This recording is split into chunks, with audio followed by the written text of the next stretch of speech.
بسم الله الرحمن الرحيم لم يكن الذين كفروا من أهل الكتاب والمشركين منفكين حتى تأتيهم البينة رسول من الله يتلو صحفا مطهرة فيها كتب قيمة وما تفرق الذين أوتوا الكتاب إلا من بعد ما جاءتهم البينة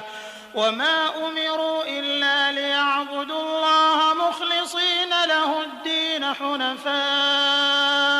ويقيموا الصلاة ويؤتوا الزكاة وذلك دين القيمة إن الذين كفروا من أهل الكتاب والمشركين في نار جهنم خالدين فيها أولئك هم شر البرية إن الذين آمنوا وعملوا الصالحات أولئك هم خير البرية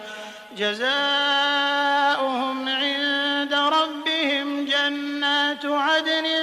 تجري من تحتها الأنهار خالدين فيها أبدا رضي الله عنهم ورضوا عنه ذلك لمن خشي